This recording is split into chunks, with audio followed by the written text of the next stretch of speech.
This was a character in an action thriller who is quite legendary in how he executes his job, and but we soon realize he's suffering from early onset Alzheimer's dash dementia, and I find that very, very intriguing, and it also gave me something to really research, you know, that world of Alzheimer's.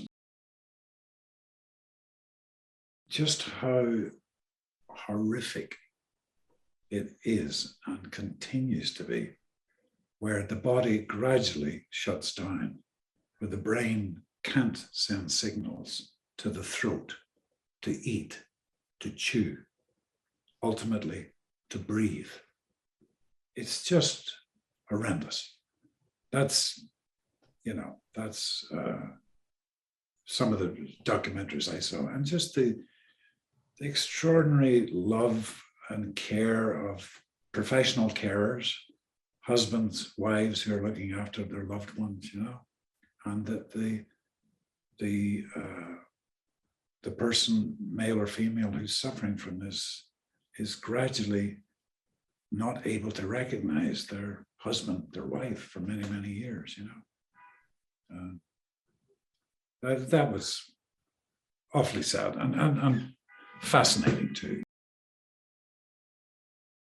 I don't want to pick specific things. It was just there was a certain there were certain stuttering things I saw in one patient in an early documentary, and a very visible shaking of hand, you know, lifting up a cup or reloading a gun, and just little things that Martin would say, no, that's too much, pull it back, or give me a little bit more of this. She was lovely to work with, and she's just so rooted in reality. Do you know what I mean? She's not like a Hollywood starlet. Do you know what I mean? She's just real and down to earth, and she was a joy to work with, as was Guy Pearce too, by the way. He's become a new friend, which I'm very, very pleased with. You know, Lee Broadman, who plays the guy that hires me and that I have a fight with. Terrific, just a terrific cast, you know. It was a joy to go to work every day, it really was. And I totally trusted Martin. He rebooted the James Bond franchise, for God's sake. I loved his 2 Zorro films. And if you ever get a chance to watch this series, Edge of Darkness, on British television, I'm talking now 1980, 81, I think it was, when I saw this thing.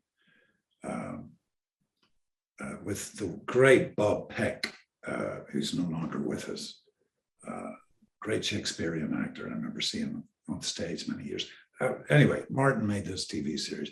He ultimately made a movie of it, which I did not see, with Mel Gibson. But this TV series, I became very aware of who Martin Campbell was. And I thought, God, I'd love to work with this guy sometime, you know. He's very special. And he's kind of old school too, you know. Calls people darling and stuff. No, shut up, Liam. This is how we're doing it. Whatever, you know. So that was important. It's we didn't gloat on it in the telling of this story, but it's certainly there, and also. Speaking for myself as a UNICEF Goodwill Ambassador for a number of years, I get access to literature that UNICEF send me about sex trafficking and child trafficking. That would make the hair stand up on the back of your neck. I mean, slavery is still incredibly prevalent on the earth. Unbelievable figures I see every year. Not just girls, boys too, you know.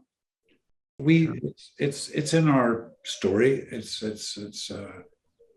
part of the reason why my character goes on a quest, an Arthurian quest, to to right a terrible wrong. And, you know, I don't want to give too much away for your audience, but it's a good thriller, fast-paced thriller action film with very rooted characters, I think, very three-dimensional characters. I'd love to, you know, Seth MacFarlane has asked me 18 months ago, would I be interested in resurrecting the Naked Gun franchise. I think Seth was approached by Paramount Studios, I believe. So I'd love to do that, you know, if Seth and his team are working on the script. So I'd love to do that. It'll either be the end of my career, which it might very well be, or something interesting might come out of it, you know. 男は完璧な殺し屋だった。記憶障害になるまでは。Call the contract off. I don't hurt children, ever. No time for that. 余命わずかな殺し屋が捨て身で悪をぶっ潰す。この男、正義か悪か。I'm the bad man. メモリー。